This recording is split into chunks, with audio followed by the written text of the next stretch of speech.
অধিকার রাখিবার মতো বিড়ম্বনা আর নাই। এটা রবীন্দ্রনাথের কথা ছিল। এইবার এই পরিস্থিতিতে প্রমাণিত হয়েছে যে অধিকার 18 সালে মাননীয় প্রধানমন্ত্রী ছেড়ে দিয়েছিলেন, যেটা গেজেট করে বাতিল করা হয়েছিল। আপনারা এই অধিকার কেউ কেউ ফিরাই আনতে গিয়ে আজকে এত বড় একটা দুর্ঘটনার পতিত হইল। সবই ঠিকঠাক মতো হইল। আপনারা এই মঙ্গলবার এই জায়গায় দাঁড়িয়ে বলছিলাম যে প্রধান বিচারপতির রায় পর্যন্ত একটু ওয়েট করেন। অনেকেই ওয়েট করেন নাই, অনেক আবেগ ছিল, যার কারণে আজকের এই ধ্বংসলীলা। আমি আরো জিনিস বলতে চাই, এই মঙ্গলবারের পরে বৃহস্পতিবারেও প্রশাসন চাইলে প্রধান বিচারপতি বা আমাদের সুপ্রিম কোর্ট চাইলে বৃহস্পতিবার একটা সমাধান দিতে পারতেন বলে আমি মনে করি। এই যে শুক্র শনি গেল, এর মধ্যে ঢুকে গেল হচ্ছে গিয়ে জঙ্গিরা। এই ছাত্ররা তো আর আন্দোলনে ছিল না শুক্র শনিবারে, কখনোই জঙ্গিরা ঢুকে গেল।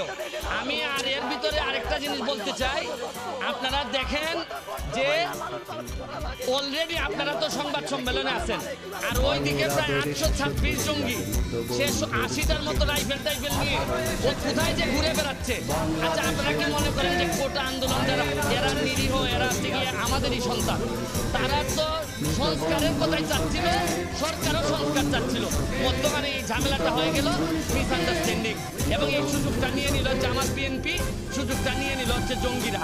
এখন আমি মনে করি এই সরকারের প্রশাসনও, যারা বয়স্ক যারা আছেন, তারা এই তরুণদের যে সেন্টিমেন্ট এইটা বুঝতে পুরোপুরি ব্যর্থ হয়েছেন।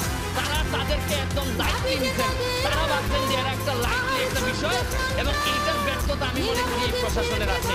কারণ এখানে হাজার হাজার মানুষ এখন নতুন চিন্তার মালিক, এরা নতুন নতুন চিন্তা করে, এরা সারা পৃথিবী দেখে অভ্যাস। আপনি জানেন যেখানে 18 সালে এরা পথে নেমে আসছিল, এখন আবার যে ঘটনাটা ঘটলো, এটা প্রশাসনও চাইলে আরো কন্ট্রোল করতে পারতেন। এবং আরেকটা ব্যর্থতা আছে, আমাদের যে এই সরকারের বিরুদ্ধে দেশি বিদেশি চক্র, এরা অ্যাক্টিভ, তারা চায় এই সরকারকে বিপদে তুলতে। সরকারেরও বোঝা উচিত ছিল যে যে কোনো একটা আন্দোলন হোক না কেন, আজকে ছাত্র, কালকে অন্যদের আন্দোলন হোক, এইটার মধ্যে জঙ্গিরা এসে ঢুকবে, জামাত শিবিরা এসে ঢুকবে। এইখানে প্রশাসনও ব্যর্থ হয়েছে এটা বলতে, আমি অ্যাড্রেস করতে ব্যর্থ হয়েছে। আমি সরকারকে দাবি জানাবো, যত দ্রুত সম্ভব আমরা যে অর্ডার হয়েছে সুপ্রিম কোর্টে, এটা গেজেট আকারে প্রকাশ করে, কারণ সরকারের প্রতি বিশ্বস্ততা কমে গেছে ছাত্রদের। এইটারে বাড়ানোর জন্য আমাদের কোর্টের প্রতি বিশ্বস্ততা কমে গেছে, কারণ কোর্ট বলার পরও ছাত্ররা শুনে না, প্রধান বিচারপতি বলার পরও ছাত্ররা শুনে না। কারণ হচ্ছে কি, আপনি যাই বলেন, বাস্তবতা হচ্ছে গিয়ে ছাত্রদের জন্য যে বিশ্বস্ততা থাকা দরকার ছিল প্রশাসন এবং বিচার বিভাগের, এই বিশ্বস্ততা নাই। আরেকটা জিনিস বলতে চাই, আকাশের যে জায়গায় মেঘ জমা হয়, আইসা বৃষ্টি পড়ে আদালতের উপর।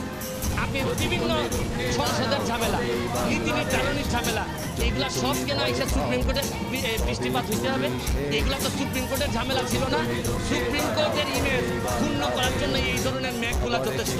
পলিসি ডিসিশন যেখানে প্রধানমন্ত্রী 18 সালে শেষ করে দিচ্ছেন, এইটারে হাইকোর্টে নিয়ে আসা এইসব ঝামেলা, মানে মেঘ জমে অন্য জায়গায় আর বৃষ্টিপাত হয় হচ্ছে গিয়ে সব সুপ্রিম কোর্টে। আমি বিশ্বাস করি সুপ্রিম কোর্টের ইমেজ এতে ক্ষুণ্ণ হয়, পরবর্তীতে এইসব বিষয়ে যেন আরো সচেতন থাকেন সুপ্রিম কোর্ট, এবং প্রশাসনের জন্য সতর্ক থাকে, এবং দ্রুত আমি মনে করি গ্যাজেটটা দিয়ে আমি বাচ্চাদের যারা আছে তাদেরকে বলবো, তোমরা বাড়ি ফিরে যাও, তোমরা যা চাইছিলা তার চেয়ে বেশি তোমরা পাইছো। এবং এখন রাষ্ট্রকে ঠিকঠাক মতো যারা আজকে এত বড় ক্ষতি করছে, পৃথিবী জ্বালাই দিছে, এরা মেট্রো রেল জ্বালাই দিছে, মিরপুরবাসী এখন সারা জীবন, সারা 1 বছর কান্না করলে এই পাপ মোচন হবে না। আর এরা চান্স পাইলে পদ্মা সেতু ভেঙে দিত, শুধু চান্স পায় নাই। এরা আসলে এইবার প্রমাণ